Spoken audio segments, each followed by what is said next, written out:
Bienvenidos a nuestro canal. Hoy vamos a hablar del Canal de Panamá, uno de los objetos de mayor importancia estratégica para el comercio mundial. Tenemos aquí un diagrama de las rutas marítimas de ahora, que conectan diferentes puntos del planeta. Día tras día, mediante estas rutas, se transportan enormes sumas de dinero que determinan la economía mundial. Sin embargo, hace 150 años, esta ruta que está en pleno centro de América aún no existía. En aquel entonces, para poder desplazarse desde Londres o Nueva York a Pekín o a Tokio, los barcos tenían que pasar 6 meses dando un rodeo por Sudamérica o utilizando el Canal de Suez. Pero con el Canal de Panamá, todo cambió.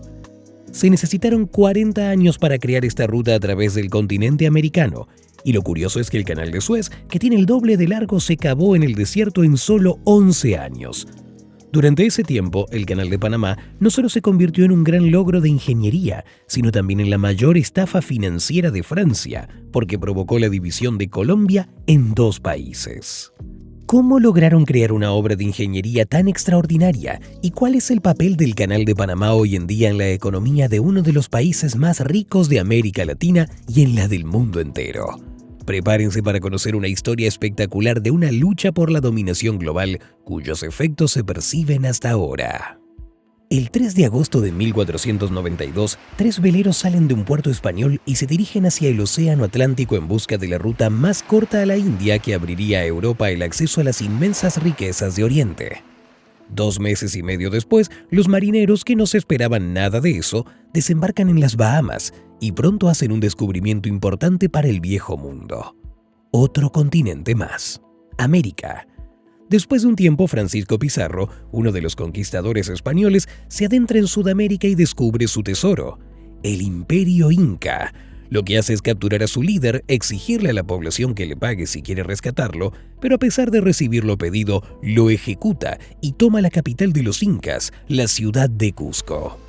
Solo había una forma de llevar las riquezas saqueadas desde la costa oeste de Sudamérica hasta Europa, y era haciéndolo a través de una estrecha franja de tierra que conectaba los 2 océanos en el mismo centro del continente.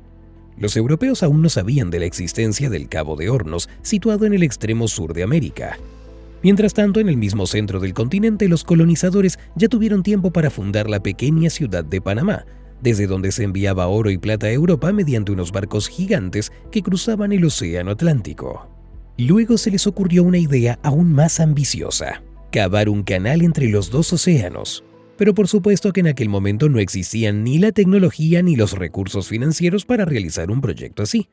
Y 2 siglos después del inicio de la colonización, el Imperio Español, que ya no era tan poderoso como antes, no pudo ocuparse plenamente de la construcción del canal. El flujo de riqueza procedente del Nuevo Mundo llegó a ser una verdadera maldición para la economía española. Poco a poco la fue destruyendo desde dentro. Los precios en el país no paraban de subir y los productos hechos en España no podían competir con sus análogos más baratos. Al final, los suministros de riqueza cesaron y España se encontró rodeada de deudas. Todo acabó siendo un desastre para este país. En 1808 fue invadido por Napoleón, cuyas tropas ocuparon Madrid, y el rey de España, incapaz de aguantar tanta presión, abdicó del trono. Napoleón se aprovechó de ello para colocar en el trono español a su hermano, y esto prácticamente acabó con el poder de España. El debilitamiento del control sobre las colonias aceleró un proceso que al final condujo a unas guerras de independencia en todo el continente latinoamericano. En 1810, la Gran Colombia, una de las colonias más grandes, declaró su separación de España. Pero su existencia como Estado unificado no iba a durar mucho. Tan solo 20 años después, se desintegró en 3 países independientes: Venezuela, Ecuador y Nueva Granada, y este último luego se convirtió en Colombia. Durante el siglo XIX, Colombia vivirá toda una serie de conflictos. 8 guerras civiles, cada una de las cuales dejará su rastro en el mapa político de esta región. Uno de los hechos más significativos era el intento de una pequeña región situada en el propio centro del continente de separarse de Colombia. La capital de esta región era la ciudad de Panamá, que ya ha salido en nuestro análisis. A pesar de los esfuerzos de Colombia por seguir con el control, esta región, aunque siga formando parte del país, hará que las grietas en su estabilidad política se vuelvan más pronunciadas. Estos altercados causarán un profundo impacto en el futuro de Colombia, y tarde o temprano su poder inquebrantable tendrá que afrontar más desafíos, esta vez por parte de otros países. El 24 de enero de 1848, en un lugar cerca de un pequeño aserradero en California, fueron encontrados por pura casualidad unos granos de oro. La noticia del descubrimiento enseguida recorrió la zona, y los habitantes de la región, deseosos de hacerse ricos, se apresuraron a buscarlo. Sin embargo, los rumores sobre el descubrimiento no se quedaron entre la gente de ese pequeño pueblo. 6 meses después, llegaron hasta Nueva York. Los periódicos neoyorquinos se pusieron a publicar noticias sobre la fiebre del oro que se había apoderado de California. Pronto la noticia de una riqueza fantástica encontrada al otro lado del país se confirmó oficialmente por el presidente de Estados Unidos. Pero eso no fue más que un principio.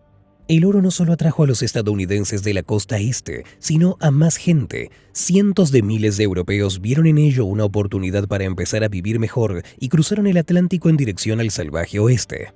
El principal flujo de migrantes eran irlandeses que huían de la gran hambruna de la patata. Pero no eran los únicos. Otras naciones que emprendieron su viaje hacia esas tierras desconocidas fueron los escandinavos, los alemanes, los polacos, entre otros. Al alcanzar la costa este de Estados Unidos a mediados del siglo XIX, muchos de ellos se dirigieron a la ciudad de San Francisco para buscar allí su fortuna. El viaje hacia el oeste era largo y complicado. De hecho, los viajeros solo tenían 3 opciones para llegar a su destino. El primero era por tierra, a través de América. Sin embargo, esta ruta solo se podía utilizar desde finales de abril hasta octubre, ya que en invierno las montañas de Sierra Nevada estaban cubiertas de nieve. La segunda opción era viajar a través del Cabo de Hornos, situado en el extremo sur del continente. Podía parecer que viajar en barco era la opción más sencilla, pero el camino estaba lleno de peligro. El primer gran obstáculo era el pasaje de Drake, un paso marítimo que se ve como la unión de 2 poderosos océanos.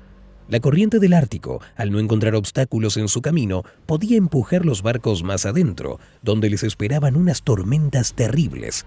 Y además, la zona sur del estrecho estaba cubierta de hielo y peligrosos icebergs, capaces de hacer añicos a cualquier barco.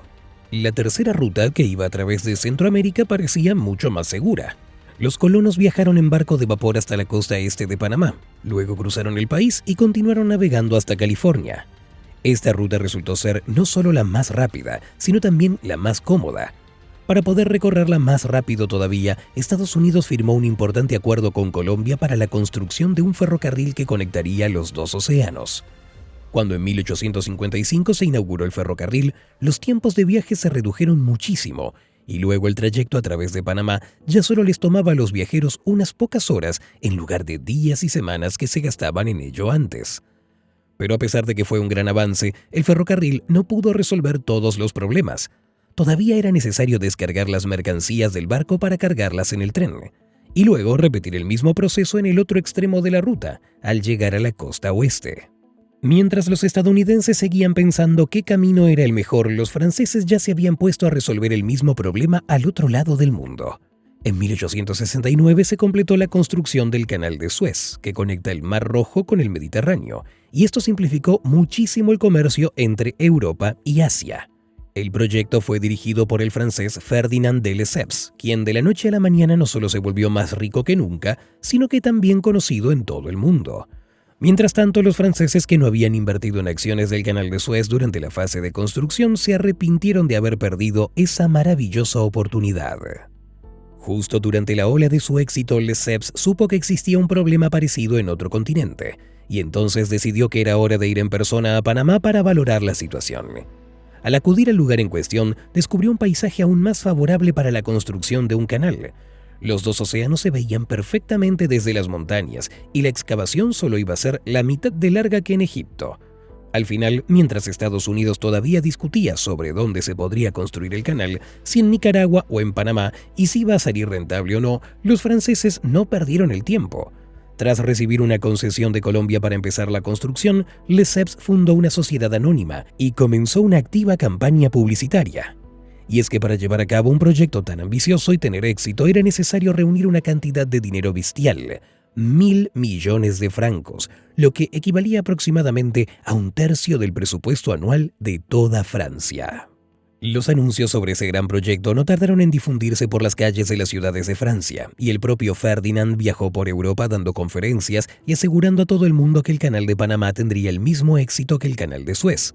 Levantaba su índice hacia el cielo y decía: No pierdan la oportunidad de convertirse en personas ricas de verdad. Y esa promesa de riqueza y éxito sonó tan bien en su discurso que era difícil no pensar en ello. Incluso aquellos que desconfiaban de los bancos y preferían guardar sus ahorros en casa no pudieron resistir la tentación y se apresuraron a hacer inversiones creyendo que se iban a enriquecer, igual que los accionistas del Canal de Suez en su día. Al final, alrededor de 800.000 personas invirtieron en el proyecto panameño, lo que era muchísimo más que cuando se trataba del Canal de Suez, porque allí solo había 23.000 accionistas. Una vez que se recaudó el dinero, la construcción comenzó oficialmente el 1 de enero de 1881. Los ingenieros presentaron dos posibles proyectos. Uno ofrecía un sistema de esclusas que subirían y bajarían los barcos a través de los niveles. El otro era más ambicioso, del estilo del Canal de Suez, que consistía en atravesar las montañas y conectar directamente los dos océanos. Lesseps, que contaba con una buena experiencia y estaba seguro del éxito, insistió en optar por el segundo proyecto, sin tener en cuenta las graves complicaciones geográficas. Mientras que el Canal de Suez se construyó en un desierto llano, Panamá era una cadena montañosa que había que destruir. Además, el propio canal estaba situado bastante por encima del nivel del mar, y esto significaba que su profundidad debía ser de unos 80 metros.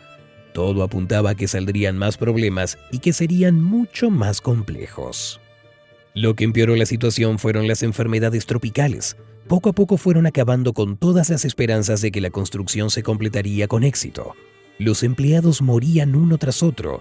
A veces las muertes llegaban a ser de 200 al mes y era aterrador. Con cada año que pasaba se hacía más difícil atraer a gente local para trabajar y la Compañía del Canal de Panamá tuvo que recurrir cada vez más a empleados franceses, ofreciéndoles salarios bastante más altos. Aún así, a pesar de todos los esfuerzos, para finales de 1887 se vio claro que el proyecto se había estancado. Los recursos financieros se habían agotado y el canal solo estaba construido a medias. Para continuar con las obras había que reunir 1.500 millones de francos más, y era una suma que superaba los fondos ya invertidos. El proyecto se encontraba en una situación muy complicada, cosa que era evidente, y en 1889 la compañía francesa se declaró en quiebra. Los inversores a los que se les había prometido unos enormes beneficios no recibieron más que unas acciones devaluadas. Ferdinand de Lesseps, que solía ser símbolo de esperanza y ambición, fue acusado de fraude y condenado a 5 años de prisión. Sin embargo, la concesión para la construcción del canal continuó vigente. 5 años después del colapso de la empresa, uno de los antiguos directores del proyecto, un tal Philip Jean Runau Varilla, que era un joven ingeniero, se convirtió en accionista de una nueva empresa que seguiría construyendo el Canal de Panamá. Runau Varilla buscó desesperadamente financiación para el proyecto en el extranjero. Hasta fue a Rusia para conseguir dinero. Pero sus esfuerzos no tuvieron resultado. Los inversores simplemente no creían en el éxito del canal y veían el proyecto condenado al fracaso. Pero entonces, Runau Varilla se acordó de Estados Unidos, un país que en ese momento estaba expandiendo activamente sus territorios y anexando varias de las islas oceánicas alejadas. Para Estados Unidos, la cuestión de la construcción de un canal en Centroamérica era de una importancia crítica, pues de ello dependía no solo la economía del país, sino también la defensa militar de los nuevos territorios. Estados Unidos suele utilizar una política de poder duro hacia sus vecinos más cercanos, los países del Caribe. Basta con que falle la diplomacia para que entre en juego su marina y su ejército y defiendan los intereses del país, reduciendo de paso la influencia de las potencias europeas. Les voy a poner un ejemplo que demuestra muy bien esta política. En 1905, la República Dominicana se encontraba al borde de una quiebra provocada por la caída de los precios del azúcar, la principal fuente de ingresos del país. Para resolver la situación financiera de la República Dominicana, los acreedores europeos, entre ellos Francia, Alemania, Italia y los Países Bajos, enviaron allí sus buques de guerra. Sin embargo, Estados Unidos, que tampoco iba a ceder, envió allí su flota y dijo que resolvería el problema sin la ayuda de los europeos. Y entonces, 55% de todos los ingresos de República Dominicana empezaron a utilizarse para pagar las deudas, mientras que el 45% restante permanecía dentro del país. 2 años después, la deuda externa se redujo de 40 a 17 millones de dólares, y la República recibió el monto restante como préstamo de Estados Unidos. Como resultado, la República Dominicana pasó a depender al 100% de Estados Unidos y su moneda hasta 1937 fue el dólar estadounidense. Así fue como a principios del siglo XX Estados Unidos empezó a acostumbrarse a su papel de policía internacional. Pero para que su política de poder se extendiera no solo a los países del Caribe, sino también al Océano Pacífico, había que conseguir una ruta rápida desde el Atlántico. Al principio, Estados Unidos planeó cavar un canal a través de Nicaragua, ya que de esta manera la mayor parte de la ruta iba a pasar por un lago y el trabajo requeriría menos esfuerzo que si pasara por Panamá. Pero entonces intervino Philip Bunau Varilla, que seguía mirando cómo recuperar los millones invertidos en el inacabado Canal de Panamá.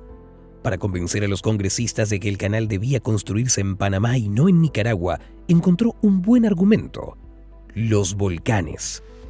En 1902 se produjo una poderosa erupción en la isla de la Martinica en el Mar Caribe, que mató a unas 30 personas. Este suceso obligó a Estados Unidos a abandonar la construcción del Canal de Nicaragua y destinar $115 millones al proyecto panameño. De estos fondos, 40 millones se destinaron a la compra de los activos franceses, mientras que los estadounidenses recibieron equipos necesarios y un tercio del canal ya construido por los franceses. Había otro detalle importante, y es que solo faltaban 2 años para que venciera la concesión para la construcción del canal. Para extenderla había que negociar con el gobierno colombiano, ya que Panamá aún formaba parte de este país. Pero por una razón u otra, las autoridades colombianas rechazaron a Estados Unidos. Tal vez se les pedía más dinero o intentaron conservar la soberanía de esta manera. Sea como fuere, la respuesta del Parlamento fue un no rotundo. Parecía que el fracaso era inminente. Otro país, su territorio y sus autoridades estaban en contra.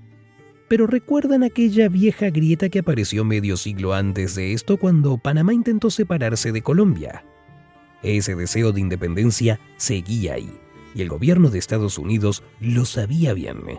Entonces decidió apoyar a los separatistas panameños, reconoció rápidamente la independencia de la región y para asegurar su futuro envió buques de guerra a aguas panameñas para proteger el orden y la democracia.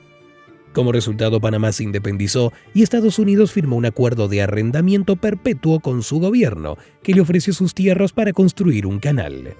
La empresa francesa dirigida por Bunau Varilla recibió $40 millones y Estados Unidos recibió terrenos para su ambicioso proyecto. Ahora ya estaba claro que en lugar de enfrentarse a una lucha con las rocas, había que construir un sistema de compuertas. Parecía sencillo. Un barco entra en una esclusa, se eleva hasta el nivel de un lago artificial y vuelve a bajar al nivel del océano. Sin embargo, solo parecía fácil en teoría. En la práctica, la construcción se retrasó porque, además de las dificultades técnicas, existía la amenaza de desprendimientos de tierra. La inauguración oficial del canal tuvo lugar solo 16 años después de la prevista, en junio de 1920. Ahora nos parece que estuvo allí siempre. Sabemos que es una de las rutas comerciales más importantes del mundo. Pero en realidad, hasta el final de la Segunda Guerra Mundial, su uso se limitaba casi por completo a Estados Unidos. En esa época, el este y el sudeste de Asia iban pasando cada vez más al dominio del Japón militarista, y la costa oeste de América todavía se seguía considerando las afueras del país. Un mapa de aquella época nos muestra la densidad de población de los estados del este, y podemos ver lo desierta que parecía la costa occidental. Por ejemplo, en 1930, solo en la ciudad de Nueva York vivían más personas que en toda California. Pero ya en la década de los 50 la situación cambió drásticamente. Los imperios europeos, como estaban en ruinas, ya no podían conservar sus colonias. Asia estaba celebrando su independencia y la destrucción de los viejos vínculos comerciales con Europa se volvió inevitable. Estados Unidos, por el contrario, se estaba convirtiendo en una verdadera superpotencia, con la economía más poderosa y tecnológicamente avanzada del mundo. La costa oeste de América se hacía cada vez más importante, ya que se estaba convirtiendo en un centro de producción militar y de investigación científica. Y cuando Estados Unidos entró en una tensa rivalidad con la Unión Soviética por la influencia en Asia, empresas de California como Douglas Aircraft y Lockheed Martin recibieron contratos gubernamentales multimillonarios para suministrar armas al ejército y la marina. En la segunda mitad del siglo XX, la costa oeste de Estados Unidos se convierte en una de las regiones más importantes del país. Su tasa de crecimiento poblacional aumenta rápidamente y el intercambio comercial entre el este y el oeste comienza a batir un récord tras otro. Pero lo que ocurre a continuación no solo cambia la economía de Estados Unidos y el comercio mundial, sino también la vida cotidiana de todos los habitantes del planeta. Año 1937. La ciudad portuaria de Hoboken, al este de Estados Unidos. El joven camionero Malcolm McLean observa cómo se cargan las mercancías de los camiones a un barco. Y entonces una idea sencilla pero genial le viene a la mente. ¿Qué sentido tiene descargar cada caja, bolsa o barril por separado si lo mejor sería cargar el camión directamente en el barco? Esto reduciría el tiempo de carga, con lo cual los barcos podrían realizar más viajes y por tanto ganar más dinero. Entonces McLean se arriesga e invierte todos sus ahorros en la compra de su primer camión. En este momento, el mundo se está hundiendo en la guerra y el transporte de carga está cada vez más demandado. McLean compra su segundo camión, luego un tercero, y al poco tiempo su empresa se convierte en una de las más prósperas. Y cuando la guerra termina, decide dar un paso decisivo. En lugar de seguir ampliando su parque de camiones, no compra más coches, sino que compra a las empresas competidoras. Luego, en 1955, aprovecha el momento y vende su exitoso negocio e invierte el dinero en 2 petroleros de la Segunda Guerra Mundial.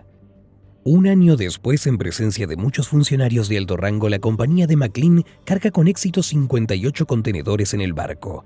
Ya no es necesario seguir pagando a docenas de estibadores ni perder tiempo en los puertos. Ahora los barcos ya van a poder cargar y descargar mucho más rápido. La velocidad de descarga subió 30 veces y el coste del transporte se redujo en un 90%.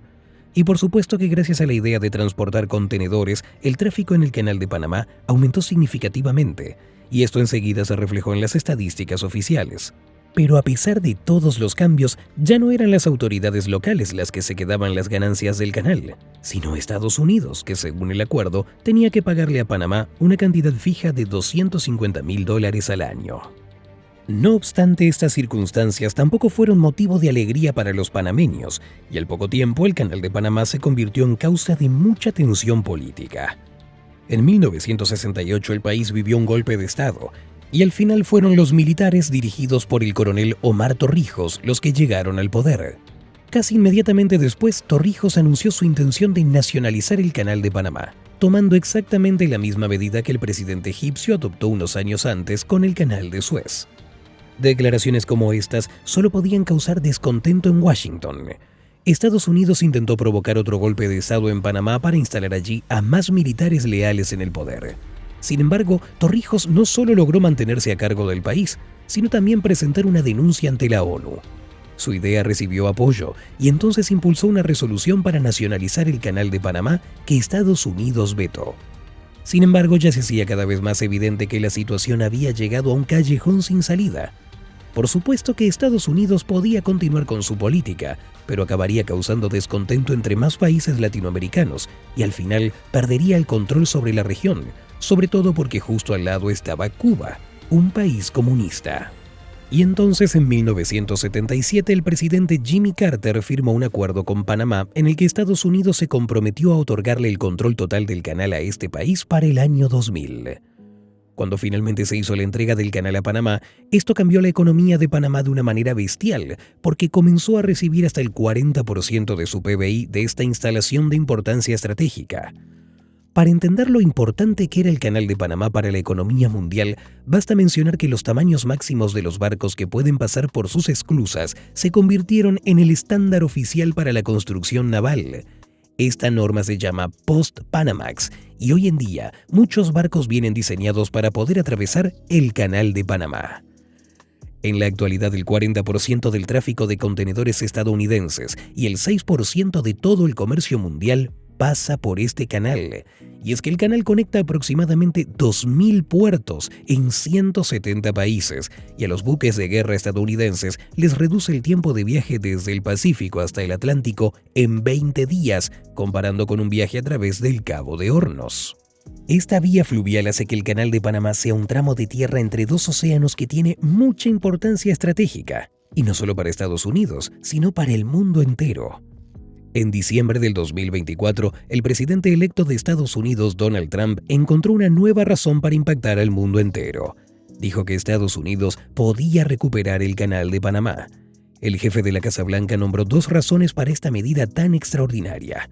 Las tarifas, que en su opinión son injustas para el paso de los barcos estadounidenses, y el riesgo de que el canal caiga en manos equivocadas, es decir, las de China. Panamá, como es lógico, no aceptó dichos argumentos. ¿Y qué pasa con el propio Panamá? Hoy en día este país ocupa el puesto 56 en el mundo en términos de PBI. Se sitúa entre Letonia y Eslovaquia. Es uno de los mejores indicadores entre todos los países de América Latina. Además de eso, Panamá también se ha convertido en la segunda zona de libre comercio más grande, gracias a su posición geográfica única, y tiene más barcos navegando bajo su bandera que cualquier otro país del mundo. Un país donde los rascacielos se elevan hasta el firmamento. El centro financiero de América Latina está a punto de convertirse en la clave de la economía global. Pero a pesar de sus éxitos, hay un detalle que puede sorprender. En 120 años de independencia, Panamá jamás ha querido tener su moneda propia. Tiene una, el Balboa, pero solo existe en forma de moneda y está vinculado al dólar en una proporción de 1:1. Y cuando en 2012 el presidente de Panamá intentó introducir el euro para diversificar los riesgos, simplemente no funcionó. Y la pregunta número 1 es: ¿puede un país pequeño ser independiente de verdad si su economía y su moneda dependen de un vecino poderoso? Nos gustaría leer sus opiniones en los comentarios. Y esto es solo el comienzo, amigos. Así que suscríbanse al canal para conocer más datos curiosos sobre países que están cambiando este mundo. No se lo pierdan porque va a ser muy interesante.